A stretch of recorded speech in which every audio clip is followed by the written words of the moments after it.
Hello குட்டீஸ், இன்றைக்கி நாம் 3rd ஸ்டாண்டர்ட் புக்கில் இருக்க தனித்திறமைன்னு ஒரு ஸ்டோரி தான் பார்க்க போகிறோம். வாங்க கதைக்குள்ளே போகலாம். உங்கள் எல்லாருக்கும் காட்டோட ராஜா யாருன்னு தெரியுமா? எங்கே சொல்லுங்கள் பார்க்கலாம். சிங்கம் தான். கரெக்ட். சிங்கம் தான் காட்டோட ராஜா. ஆனால் சிங்கம் கொஞ்ச நாளைக்கு வெளியூர் போக வேண்டிய ஒரு வேலை இருந்துச்சு.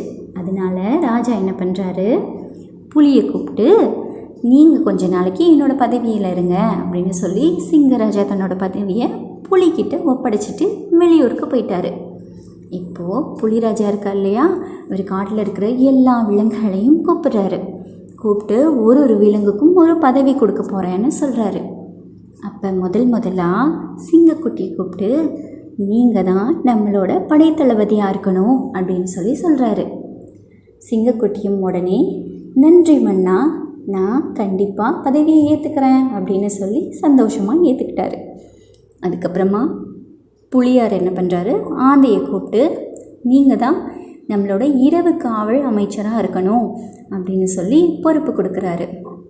அதுக்கு ஆந்தையாரும், சரிங்க அரசரே, நான் என்னோடய பதவியை ஏற்றுக்கிறேன்னு சந்தோஷமாக ஏற்றுக்கிட்டாங்க. இப்போது புலி கழுதையை கூப்பிடுறாரு. உங்களுக்கு ஒரு பதவி இருக்குது அப்படின்னு சொல்கிறாரு.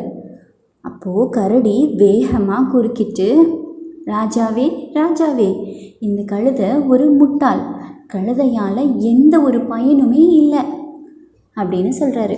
அதுக்கு புலியாரும், அப்படியா அப்படின்னு கேட்குறாரு.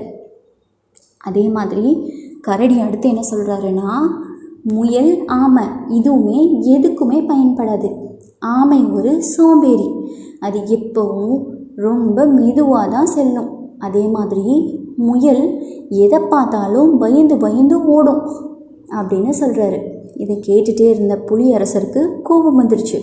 அவர் கோபத்தில் சத்தம் போட்டுட்டு, கரடியாரே வாயை மூடுங்க, ஆமை பொறுமையாக இருந்து காரியத்தை சாதிக்கும், அதனால ஆமை இனிமேல் சமையல் வேலையை பார்க்கட்டும் அப்படின்னு சொல்லிட்டாரு.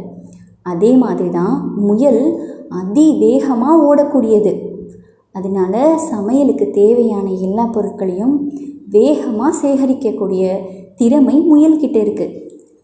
அதே மாதிரி கழுதை பகைவர் வரும்போது தன்னோட உரத்த குரலில் ஒலி எழுப்பும். இந்த மாதிரி ஒருத்தர்கிட்டையும் ஒரு திறமை இருக்குது. யாரையும் குறைவாக எடை போடக்கூடாது.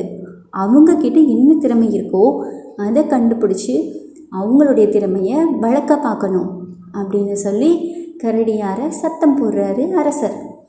அதுக்கப்புறமா தான் கரடிக்கு தான் பண்ண தப்பு புரிஞ்சிச்சு. அரசரே, நீங்கள் சொல்கிறது சரிதான், இப்போ தான் நான் தெரிஞ்சுக்கிட்டேன், எல்லார்கிட்டையுமே திறமை இருக்குது அப்படின்னு சொல்லி கரடி வருத்தப்பட்டார். யானைக்கிட்ட கூட சில திறமை இருக்குது, ஒட்டகச்சிறுமிகிட்ட கூட திறமை இருக்குது, யாருக்குமே திறமை இல்லைன்னு இல்லை அப்படின்னு எல்லாரும் ஒத்துக்கிட்டாங்க. ஓகேவா குட்டீஸ், கதை பிடிச்சிருக்கு இல்லையா உங்களுக்கு? அதே மாதிரி தான் நம்மக்கிட்டேயும் கண்டிப்பாக ஏதாவது ஒரு திறமை இருக்கும். சிலர் நல்லா ட்ராயிங் பண்ணுவீங்க, சிலர் நல்லா பேசுவீங்க, சிலர் நல்லா விளையாடுவீங்க. ஒன்றும் ஒரு திறமை தான். எல்லாரும் தங்களோட திறமையை கண்டுபிடிச்சி அதை சரியான வழியில் அதிகப்படுத்த பார்க்கணும். ஓகேவா குட்டீஸ்? கதை பிடிச்சிருந்துச்சுன்னா மறக்காமல் லைக் பண்ணிவிட்டு குட்டீஸ் கஃபே சேனலை சப்ஸ்கிரைப் பண்ணிடுங்க. அதோட உங்கள் ஃப்ரெண்ட்ஸுக்கும் ஷேர் பண்ணுங்கள். ஓகேவா? Tata, bye bye.